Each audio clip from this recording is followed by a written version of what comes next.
رسول اللہ صلی اللہ علیہ وسلم کی ذات مبارکہ سے، صحابہ کرام سے اس چیز کا ثبوت ملتا ہے کہ وہ حجامہ انہوں نے کروایا، سینگی لگوائی؟ ٹیکا لگواتے ہیں، اس کی پین بہت زیادہ ہے، اس کی پین بہت کم ہوتی ہے، بہت مائنر سی، بلکہ بعض اوقات حجامے کے پیشنٹ جب حجامہ کروا رہے ہوتے ہیں سوئے ہوتے ہیں ایسی ہے تو ہمیں بتانا پڑتا ہے کہ بھائی جان آپ کا حجامہ ہو گیا، آپ اٹھ جائیں، یعنی کہ اتنا سکون اور اطمینان ملتا ہے۔ کون طے کرے گا کہ کتنے کپ لگانے چاہیے؟ اب مریض خود طے کرے گا کہ مطلب وہ مریض یہ سمجھتا ہے کہ مجھے جتنے زیادہ کپ لگیں گے مجھے اتنا زیادہ فائدہ ہوگا، یا یہ طبیب خود طے کریں گے؟ آپ نے اب یہ کرنا ہے، یہاں سے ایسے اس کو کرنا ہے، تو پھر یہ جہاں بھی آپ نے لگانا ہے آپ نے سک کرنا ہے، یعنی ویکیومر ہے یہ ایک لحاظ سے۔ وَإِذَا مَرِضْتُ فَهُوَ يَشْفِينِ۔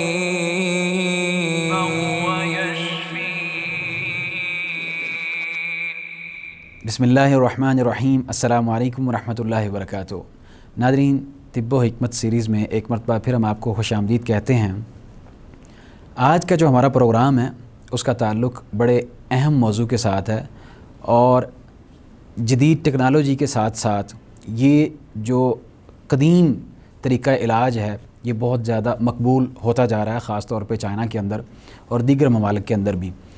تو یہ بڑا اہم علاج ہے اور اس کے بہت سارے فوائد ہیں، اور سب سے اہم بات جو ہے وہ یہ ہے کہ رسول اللہ صلی اللہ علیہ وسلم کے صحابہ کرام رسول اللہ صلی اللہ علیہ وسلم کی ذات مبارکہ بذات خود اس چیز سے علاج کرتے رہے ہیں، اور انہوں نے باقاعدہ اپنی امت کو اس کا علاج بتایا بھی ہے۔ اس کو حجامہ بھی کہتے ہیں، اور پچھنے لگوانا بھی کہتے ہیں، سینگی لگوانا بھی کہتے ہیں، اور جدید جو نام ہے اس کا بلڈ کپنگ بھی کہا جاتا ہے اس کو۔ تو حجامہ کیا ہے، یعنی یہ بلڈ کپنگ یہ جو چیز ہے کیا چیز ہے، اور اس کے کیا فوائد ہیں، اور شریعت میں ہمیں اس حوالے سے کیا رہنمائی بتائی گئی ہے، ہماری رہنمائی کی گئی ہے، اس حوالے سے آج بھی ہم نے وقت لیا ہے ہمارے معزز مہمان پروفیسر حکیم فرحان حنیف صاحب سے، جن کے ہم مشکور ہیں کہ وہ ہمارے لیے وقت نکالتے ہیں۔ حکیم صاحب، کیسے مزاج ہیں آپ کے؟ جی بہت شکریہ، اللہ تعالیٰ آپ کو جزائے خیر دے۔ میں الحمدللہ بالکل ٹھیک ہوں، اور محدث میڈیا کا بہت شکریہ کہ انہوں نے دوبارہ دعوت دی اپنے پروگرام میں۔ اللہ تعالیٰ آپ کو جزائے خیر دے۔ انشاءاللہ ہم آپ سے مزید وقت لیتے رہیں گے اس حوالے سے۔ انشاءاللہ آج کا جو ہمارا یہ موضوع ہے اس حوالے سے آپ یہ بتا دیجئے کہ حجامہ کیا چیز ہے، اور شریعت میں اس حوالے سے ہماری کیا رہنمائی کی گئی ہے کہ ہمیں رسول اللہ صلی اللہ علیہ وسلم کی ذات مبارکہ سے، صحابہ کرام سے اس چیز کا ثبوت ملتا ہے کہ وہ حجامہ انہوں نے کروایا، سینگی لگوائی۔ اس بارے میں بھی آپ بتا دیجئے ناظرین کو ہمیں۔ آپ کا جو سوال ہے بڑا زبردست ہے کہ حجامہ ہے کیا۔ حجامہ بیسیکلی فاسد جو خون ہوتا ہے، ہمارے اندر جو ٹاکسن ہوتے ہیں ان کو نکالنا، اسے حجامہ کہا جاتا ہے۔ صحیح۔ تو حجامہ اس کا جو پہلا نام تھا وہ تھا سینگی لگانا یا پچھنے لگانا، تو یہ حجامہ تھا۔ تو اس میں جو ہمارے پیارے نبی حضرت محمد صلی اللہ علیہ وآلہ وسلم سے کافی احادیث ثابت ہیں۔ حضرت ابن عباس رضی اللہ عنہ سے روایت ہے کہ رسول اللہ صلی اللہ علیہ وسلم نے فرمایا علاج جو ہے نا، شفا 3 چیزوں میں ہے۔ ان میں سب سے پہلے حجامہ لگوانا، اس کے بعد شہد کا پینا، تیسرے نمبر پہ آگ سے داغنا۔ لیکن ہمارے پیارے نبی صلی اللہ علیہ وآلہ وسلم نے آگ کے داغنے سے منع فرمایا ہے۔ تو اس میں بھی یہ دیکھیں 2 احادیث کتنی زبردست ہیں، اس میں یہ ہمیں پیغام ملتا ہے کہ حجامہ ہمیں لگوانا چاہیے، اس کے بہت زیادہ فوائد ہیں۔ اچھا، اس حوالے سے جو دوسری روایت آپ بیان کر رہے ہیں وہ کون سی ہے؟ حضرت انس رضی اللہ عنہ سے روایت ہے کہ رسول اللہ صلی اللہ علیہ وسلم نے فرمایا کہ جو علاج ہے اس میں بہترین علاج حجامہ کروانا، صحیح، اور اس کے علاوہ قسط البحری سے آپ فائدہ اٹھانا، یہ ایک جڑی بوٹی ہے اس سے۔ تو اس احادیث میں بھی یعنی اس سے بھی ثابت ہوتا ہے کہ اس رسول اللہ حدیث صلی سے اللہ بھی علیہ یہ وسلم نے ثابت ترغیب دلائی ہے کہ آپ اس حجامہ حدیث سے کریں۔ بھی ثابت ہوتا ہے۔ اچھا حکیم صاحب، یہ تو آپ نے بیان کر دیا کہ ہمیں سنت سے بھی اس کا ثبوت ملتا ہے، رسول اللہ صلی اللہ علیہ وسلم نے بھی حجامہ کروایا اور صحابہ کرام نے بھی۔